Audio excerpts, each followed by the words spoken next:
कि कल के अंग्रेज को तो आप पहचान लेते। अरे जो गोरा गोरा होगा, सूट बूट पहना रहेगा, घोड़ा पे बैठा रहेगा, तो उसको पहचान लेंगे कि ये अंग्रेज है। इसको कैसे पहचानिएगा? कैसे पहचानिएगा? कि वो आके कहेगा कि हम तो चाय बेचते थे, हम तो ओबीसी हैं, हम तो हिंदू हैं, हम तो गरीब हैं, मेरी माँ बर्तन मांजती थी, मेरे पिताजी रेलवे स्टेशन पे चाय बेचते थे। कैसे पहचानिएगा इसको? मैं एक प्रश्न पूछता हूं हमेशा खुद से। मैं जहां से आता हूं और जो मेरी सच्चाई है, कोई अगर चाय बेचने वाला का बच्चा देश का प्रधानमंत्री बन जाए तो मेरे जैसे व्यक्ति को इससे ज्यादा खुशी नहीं हो सकती है। मेरी मां आंगनवाड़ी में काम करती है। मैं एक ऐसे परिवार से आता हूं जो 3,000 रुपए महीने में अपना जीवन चलाता है। आजकल 3,000 रुपया में तो जूता भी नहीं खरीद सकते हैं आप। मोबाइल का रिचार्ज भी कराएंगे तो 700 रुपया लगता है, जियो धन धनाधन। तो मेरे लिए तो यह खुशी की बात होती, लेकिन मुझे तकलीफ क्यों हुई? मुझे तकलीफ इस बात की हुई कि ये कैसा व्यक्ति है भाई। ये तो कुल्हाड़ी में लगे हुए उस लकड़ी की तरह है जो लकड़ी पेड़ से कटा है और वो लकड़ी कुल्हाड़ी में लग करके फिर उसी पेड़ को काट रहा है।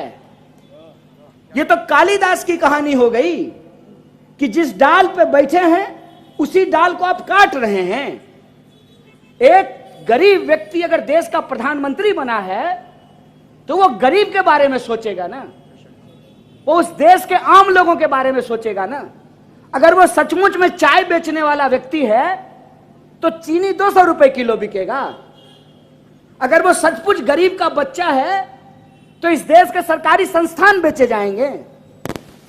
ये प्रश्न जब मेरे मन में आया तो मुझे लगा कि जिसको चापलूस कहना है कहने दो, लेकिन हम सच बोलेंगे। और सच ये है कि कांग्रेस पार्टी का कमान राजीव गांधी जैसे व्यक्ति के हाथ में था, इसीलिए हमारे जैसे व्यक्ति इस देश में पढ़ पाए, पीएचडी कर पाए। और पीएचडी जब हमने की है, आपके खून और पसीने के कमाई से हमने अगर पढ़ाई की है, आपका नमक हमने खाया है, तो हम नमक हलाली करेंगे और जो सच है पूरी ईमानदारी से जनता के बीच में जाकर के बोलेंगे। और सच यह है कि कोई भी हो अगर इस देश को बेचने का साजिश करेगा, अगर हम दो हमारे दो की नीति पे चल करके इस देश में तबाही फैलाने का काम करेगा, अगर इस देश के सरकारी संस्थानों को बेच करके अपने सरकारी दोस्तों को खजाने को भरने का काम करेगा, अगर इस देश में रहने वाले लोग चाहे तिलक लगाते हो या टोपी पहनते हो उनको आपस में लड़ाने का काम करेगा, अड़ करके उसके सामने में खड़े हो जाएंगे। और आज हम अड़ करके उसके सामने में खड़े हैं कि इस देश में, आजाद देश में, आजादी तभी सुरक्षित रहेगी जब आजाद तरीके से सोचने वाले लोग उठ खड़े होंगे, मिलजुल करके इस अन्यायकारी अत्याचारी सरकार के खिलाफ मुकाबला करेंगे। ये चुनौती आज हमारे सामने सबसे बड़ी है। इसीलिए मैं आप तमाम युवाओं से और आप तमाम कार्यकर्ताओं से एक बात कहना चाहता हूं। आज हमारा देश एक गंभीर परिस्थिति से गुजर रहा है। गंभीर परिस्थिति यह है कि जिन लोगों को हमारी लड़ाई में, हक और अधिकार के इस संघर्ष में हमारे साथ खड़ा होना था, वो आज उनको बर्बाद करने वाले, लूटने वाले लोगों के साथ जाकर के खड़े हो गए हैं।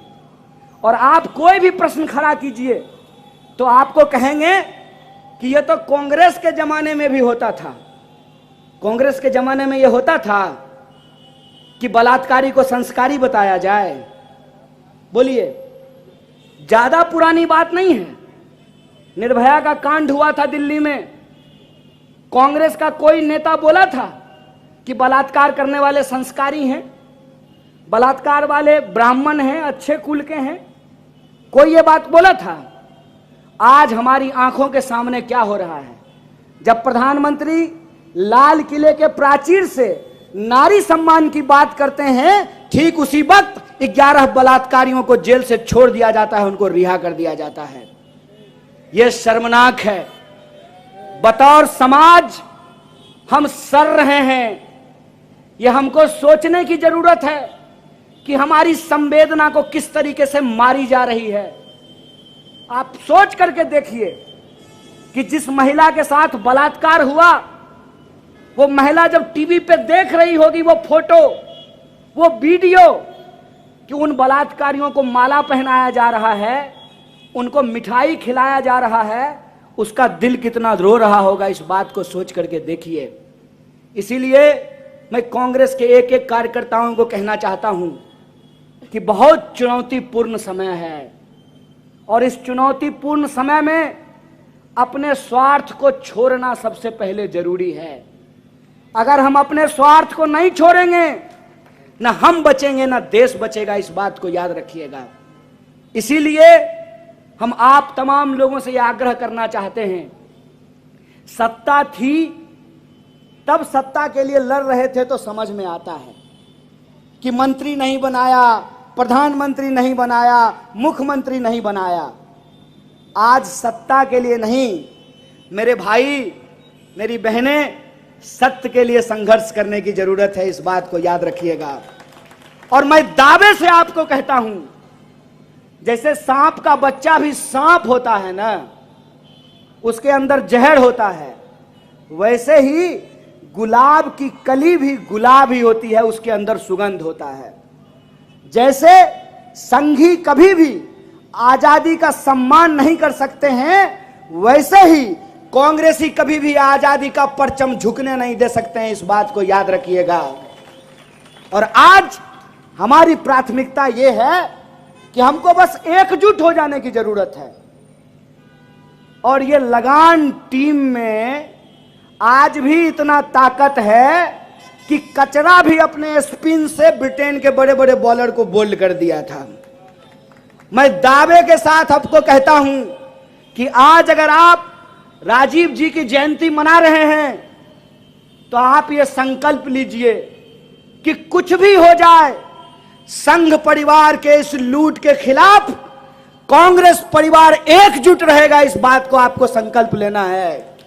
और एक बार अगर आप एकजुट हो गए, मैं दावे के साथ कहता हूं, सब कुछ होने के बावजूद, धन दौलत गोला बारूद मीडिया सब कुछ होने के बावजूद, आज भी इतनी इनकी ताकत नहीं है कि अगर हमारा पूरा नेतृत्व मन मिला ले तो कोई माई का लाल हमको हरा नहीं सकता है। अगर हम 200 साल की अंग्रेजों की गुलामी से देश को आजाद करा सकते हैं तो ये तो फिर भी अंग्रेजों के सस्ते चापलूस हैं। हमको कोई आकर के बोला कि देश की हालत बहुत खराब हो रही है, हिटलर शाही थोपा जा रहा है। हम बोले सुनो, हिटलर को हम पसंद नहीं करते हैं, हिटलर से हमको बहुत दिक्कत है, लेकिन तुम इसको हिटलर बोल करके हिटलर का अपमान मत करो। ये हिटलर नहीं है, सस्ता फोटोकॉपी है यार, सस्ता फोटोकॉपी है। यहां गांधी जी के अटायर में जो है एक व्यक्ति हमारे साथ बैठे हुए हैं, इसको हम सस्ता फोटोकॉपी क्यों कहते हैं आपको मालूम है?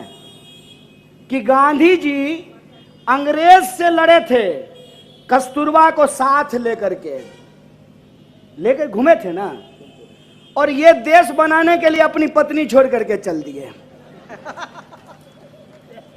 उसके बाद नारी सम्मान की बात करते हैं, ठीक है, नारी सम्मान की बात करते हैं। इतना फर्जी इंसान हम अपनी जिंदगी में देखे ही नहीं हैं। और मैं इस बात को फैक्ट के साथ बोल सकता हूं।